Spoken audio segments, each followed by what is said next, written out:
Some roads were built to get you somewhere. These were built to test whether you would make it. Cliff edges with nothing but air on the other side. Gravel switchbacks carved straight into the rock. Mountain passes so high, the trees give up before you do.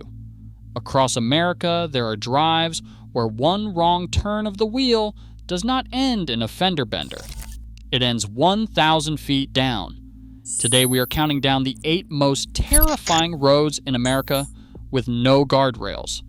The ones where the only thing between your tires and the drop is your own nerve. And here is the part that will stick with you. One of these roads has no guardrails, not because someone forgot to build them, but because someone left them off on purpose. It is the one almost every list calls the most dangerous drive in the country, and we will get to exactly why at number 1. So tighten your seatbelt, keep both hands on the wheel, and let us begin. Number 8 starts with something most roads would never dare post: a warning sign. At the base of the Mount Washington Auto Road in New Hampshire, before you have climbed a single foot, a sign tells you it is a steep, narrow mountain road with guardrails, and that if you are afraid of heights, you may not enjoy this. It is 7.6 miles to the summit of the highest peak in the Northeast, 6,288 feet up, on a road so old and so tight it was built for stagecoaches back in 1861. The pavement gives way to dirt near the top. The shoulder vanishes, and the clouds swallow you roughly 70% of the time. And here's what earns it the nickname home of the world's worst weather. On April 12, 1934, the summit recorded a wind gust of 231 miles per hour, a world record that stood for over 60 years. But wind is not what makes the next one terrifying. It is what is under your tires.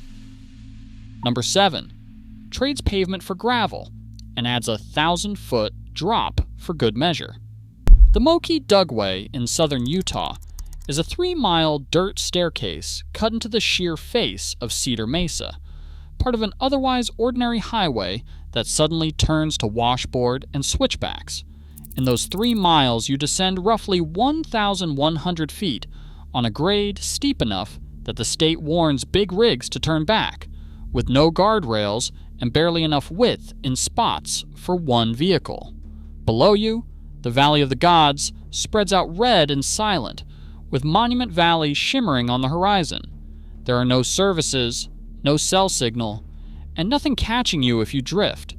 And here's the strange part. This cliff road was not built for tourists at all. It was carved in 1958 to haul uranium ore down from the Happy Jack mine during the Cold War nuclear boom. That mining road origin is not a one-off. The next drive was blasted out for a dam, not a Sunday cruise. Number 6 looks like a desert postcard right up until the asphalt simply ends.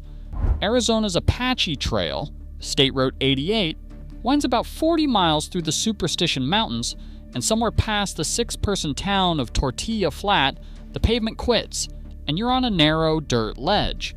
The worst of it is Fish Creek Hill, a steep 1-lane drop along a cliff with barely room to pass and no barrier on the open side. Below you sit Canyon Lake and the Salt River, hundreds of feet straight down. The road was first cut in 1904 to haul materials for the Theodore Roosevelt Dam, which was the largest masonry dam in the world when it was finished. And here's the detail that stays with you. Rusted out cars, some dating back to the 1940s, still lie scattered on the rocks below, where they went over and never came back. But the road at the very top of this list didn't lose its guardrails to a flood or a budget. They were never there, and the reason why is stranger than you'd guess. Climb out of that desert heat, though, and the next danger flips completely to thin air. We're halfway, and number 5 is where the air itself starts to run out. Trail Ridge Road climbs through Rocky Mountain National Park in Colorado, connecting Estes Park to Grand Lake across about 48 miles of switchbacks and narrow shoulders.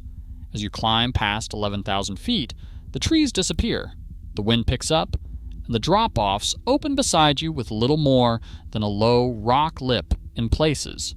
You will pass the Continental Divide at Milner Pass and stare down into Forest Canyon, where the valley falls away for thousands of feet. And here is what makes it genuinely unnerving. At its peak of 12,183 feet, this is the highest continuous paved road in the entire United States, and for 11 straight miles, it runs above tree line. Terrain so high and so cold that not a single tree can grow there. And if running out of air unsettles you, the next one runs out of everything. Number 4 isn't terrifying because of the drop. It's terrifying because of how completely alone you are. Alaska's Dalton Highway runs 414 miles, mostly gravel, from north of Fairbanks all the way to the Arctic Ocean at Dead Horse, built in 1974 as a supply road for the Trans-Alaska Pipeline. For a 240-mile stretch, there are no gas stations, no restaurants, no help of any kind, and no cell signal for hours. You climb over Adigan Pass at 4,739 feet, the only road crossing the Brooks Range, where snow and ice are possible in the middle of summer and loaded trucks own the road. And here's how feared this drive really is. The History Channel built an entire series around it, calling it a road where hell has frozen over, and the truckers who run it gave its worst corners names like "Oh Shit Corner." But for sheer engineering nerve, nothing on this list touches number 3. Number 3 is only 50 miles long, and it nearly killed the men who built it. Going to the Sun Road is the single route that crosses Glacier National Park in Montana, climbing to Logan Pass at 6,646 feet on the Continental Divide. On the eastern side, the guardrails all but vanish, because the snow here drifts 80 feet deep, and barriers would only get torn away. You will pass the Weeping Wall, where water pours straight onto the pavement, and the Jackson Glacier Overlook, with the ice fields hanging in the distance above Lake McDonald far below. The road took 11 years to carve, from 1921 to 1932, and the work was brutal. And here's the part that is hard to picture today. Crews were lowered on ropes and ladders down sheer cliff faces, hauling dynamite by hand, wearing leftover World War I helmets to survive the rock falling from the men working above them. Some took one look down and quit on the spot. That road was blasted out of rock. The next one was blasted out of solid granite, and the drop is 3 times deeper. Number 2 climbs the highest pass in California, and it's the way back down that nobody forgets. Tioga Road cuts across the high country of Yosemite National Park for about 45 miles, topping out at Tioga Pass, 9,945 feet, the highest highway pass in the entire Sierra Nevada.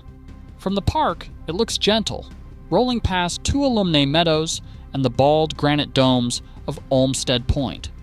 But on the eastern side, above the town of Lee Vining, the road turns vicious, a descent that loses around 3,000 feet of sheer granite cliff in just a few miles, with the rock wall on one shoulder and open air on the other. The whole route is locked behind snow for half the year, open only from roughly June to October. And here is the eerie detail hiding in plain sight. The original road from the 1880s still lies submerged beneath nearby Ellery Lake, and when the water drops low enough, a 100-year-old one-lane wooden bridge rises back out of the depths. But there is still one drive ahead that almost every list agrees is the most dangerous in America: 25 miles of Colorado cliff with nothing between you and the drop. And taking the number 1 spot, the road we have been building toward this whole time, Colorado's $1 Million Highway. This is the 25-mile stretch of U.S. Highway 550 between the old mining towns of Ouray and Silverton, climbing over Red Mountain Pass at more than 11,000 feet through the heart of the San Juan Mountains. Ouray sits below like a Swiss village. Silverton waits frozen in time at the far end, and in between the road threads the Uncompahgre Gorge, a thin ribbon of asphalt carved into the cliff with hairpin after hairpin, and, on long stretches, absolutely no guardrail on the open side. In summer, The slopes bloom with wildflowers. In fall, the aspens turn gold against the peaks. In winter, it becomes one of the most feared drives on Earth, crossed by 70 named avalanche paths. And here's the answer to the question we opened with. Why does a major U.S. highway have no guardrails at all? It's not an oversight. This area gets around 300 inches of snow a year, and the plows have to shove all of it straight off the cliff edge. A guardrail would stop the snow, so they simply never built one. As for the name, the most popular story is the grimmest. Travelers who finished it once and swore they would not drive it again for $1 million. And that wraps up our countdown of the 8 most terrifying roads in America with no guardrails. From a wind-battered summit in New Hampshire to a gravel staircase in the Utah desert, from the loneliest stretch of Arctic Alaska to a Colorado cliff that pushes its own snow over the edge, these are the drives that ask more of you than just paying attention. They ask whether you trust your own hands on the wheel. Every one of them is real. Every one of them is open to ordinary drivers, and every one of them has the views to match the fear. If you made it this far, do us a favor and hit that like button and subscribe so you do not miss the next one. Drop a comment below. Which of these would you actually drive? And which one would you never touch? Until next time, keep both hands on the wheel, and we will see you on the road.